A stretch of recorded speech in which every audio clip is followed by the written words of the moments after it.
প্রিয় নাটোরবাসী, আজকে এই ভর দুপুরে জাতীয় নাগরিক পার্টির উদ্যোগে দেশ গড়তে জুলাই পদযাত্রায় আমরা এসেছি নাটোরে। প্রিয় নাটোরবাসী,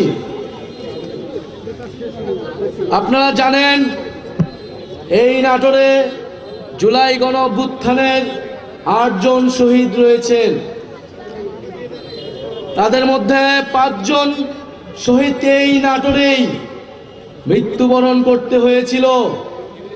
ফ্যাসিস্ট স্বৈরাচারী শেখ হাসিনার সরকার আমার ভাইদেরকে, বোনদেরকে হত্যা করেছিল। নাটোরের মানুষ গণ অভ্যুত্থানে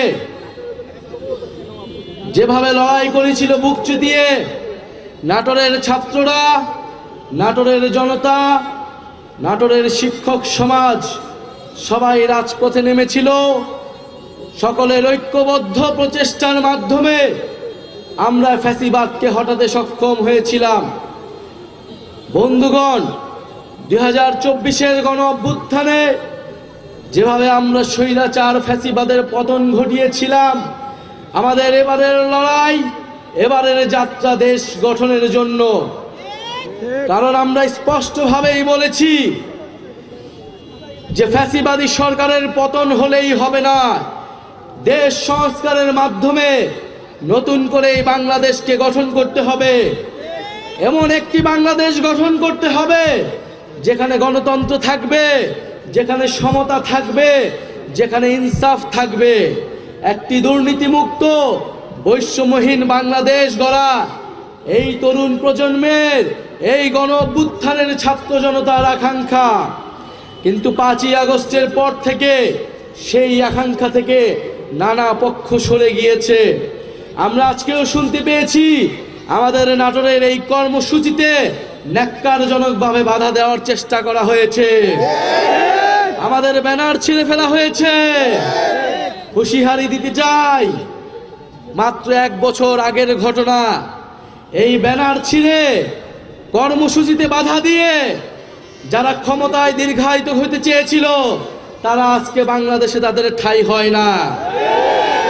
যদি এখনো শিক্ষা না নেই, যদি এখনো আমরা সেই স্বৈরাচারী ফ্যাসিবাদী সরকারের পতন থেকে শিক্ষা না নেই, তবে তাদের পরিণতিও সেই দিকেই যাবে।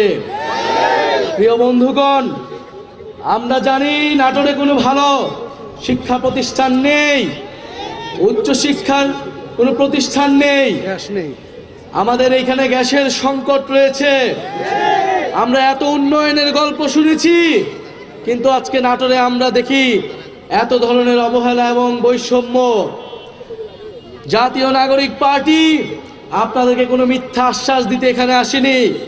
জাতীয় নাগরিক পার্টি এখানে এসেছে যেই তরুণদের, যেই ছাত্র জনতার আহ্বানে আপনারা গণ অভ্যুত্থানে অংশ নিয়েছিলেন, সেই ছাত্র তরুণরা একটি নতুন রাজনৈতিক দল গঠন করেছে। সেই তরুণরা এখন দেশ গঠন করতে চায়। আপনারা সেই তরুণদেরকে সহায়তা করুন, সেই ছাত্র জনতার পাশে এসে দাঁড়ান। আমরা বিশ্বাস করি ঐক্যবদ্ধভাবে আমরা যেভাবে ফ্যাসিবাদের পতন ঘটিয়েছিলাম, সেই একইভাবে আমরা এই বাংলাদেশ বিনির্মাণ করতে পারবো। প্রিয় বন্ধুগণ, আমরা বলছি দেশের মৌলিক সংস্কার প্রয়োজন। আমরা বলছি জুলাই ঘোষণাপত্র দিতে হবে। আমরা বলছি গণ অভ্যুত্থানের সাংবিধানিক স্বীকৃতি দিতে হবে। এই গণ অভ্যুত্থানে যে সকল ভাইয়েরা বোনেরা নেমে এসেছিল, যে সকল মানুষ শহীদ হয়েছিল, তাদের সেই শহীদি মর্যাদা রাষ্ট্রকে দিতে হবে। সংবিধানের স্বীকৃতি থাকতে হবে। এর জন্য আমাদের প্রয়োজন জুলাই ঘোষণাপত্র এবং জুলাই সনদ। আমরা কোনো ধরনের টালবাহানা, কোনো ধরনের ষড়যন্ত্র মেনে নেব না। প্রিয় নাটোরবাসী, আজকে যারা আপনারা অক্লান্ত পরিশ্রমের মাধ্যমে আজকের এই কর্মসূচিকে সফল করেছেন, সকল বাধা বিপত্তিকে তোয়াক্কা না করে মাঠে থেকেছেন, সেই নাটোর জেলার সকল স্তরের জাতীয় নাগরিক পার্টির নেতা কর্মীদের আন্তরিক ধন্যবাদ জানাচ্ছি। জাতীয় যুব শক্তি, শ্রমিক কুইন এবং নাটোরের যারা ছাত্র সমাজ এসেছেন তাদেরকে জাতীয় নাগরিক পার্টির পক্ষ থেকে ধন্যবাদ এবং কৃতজ্ঞতা জানাচ্ছি। আরও ধন্যবাদ জানাচ্ছি আপনারা যারা এখানে আমাদের শুনছেন, সাধারণ মানুষ যারা আমাদের এই অংশগ্রহণ করেছেন তাদেরকেও বলছি আপনারা আস্থা রাখুন। যেভাবে গণ অভ্যুত্থানে আমরা আপনাদের প্রতি কমিটেড ছিলাম, আমরা আপোষ করি নাই, ইনশাল্লাহ দেশ গঠনের এই যাত্রাতে আমরা আপোষ করব না। আপনাদের অধিকারের জন্য আমরা সব সময় রাজপথে থাকব। যারা নাটোরের দায়িত্ব নিয়েছেন তাদের প্রতি আন্তরিক ধন্যবাদ এবং কৃতজ্ঞতা, যে নাটোরে একটি শক্তিশালী নেতৃত্ব হয়তো আমরা পেতে যাচ্ছি, যারা নাটোরের মানুষের পক্ষে থাকবে, চাঁদাবাজ এবং সন্ত্রাসকে এই নাটোরের মাটি থেকে চিরতরে নির্মূল করবে। প্রিয় বন্ধুগণ, আমরা দেশ গড়তে জুলাই পদযাত্রায় 64টি জেলায় যাচ্ছি, সকল মানুষের কথা শুনছি, মানুষকে আমাদের কথা শোনাচ্ছি। আমরা হয়তো আজকে খুব অল্প সময়ের জন্য আপনাদের কাছে এসেছিলাম, তাই আপনাদের কথা হয়তো আমরা সম্পূর্ণভাবে শুনতে পারিনি।